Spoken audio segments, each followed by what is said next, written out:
ఇంతమంది ఉండగా వీళ్ళల్లో చిరంజీవి ఏమిటి సినిమా వాడు అనే భావం మీకు ఉండొచ్చు.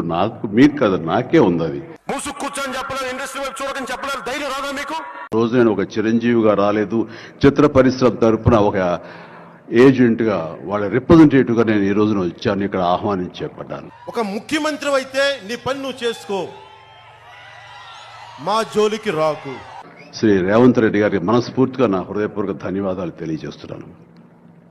ఇన్ని మంది, కోట్ల మంది తెలిసిన ఒక హీరోని కూడా, నా కుటుంబంలోని వ్యక్తిని కూడా చేతులు ఇలా పట్టుకొని ఈ స్థాయికి కూడా ఈ వ్యక్తి పట్టుకొచ్చాడంటే దాన్ని ఏమనుకోవాలి? ఎంత అహంకారం! నమస్కారం పెడితే ప్రతి నమస్కారం కూడా పెట్టలేనివాడు. ఎవరు చేసిన కర్మ వారణ భగింపక ఏరికైనా తప్పదన్నా. దీనికి మీరు ఏమంటారు సార్? ఎదవో లుక్కులు ఇవ్వకో, నువ్వు చూడటం తప్ప పొడిచేదేమీ లేదని మాకు అర్థమైంది.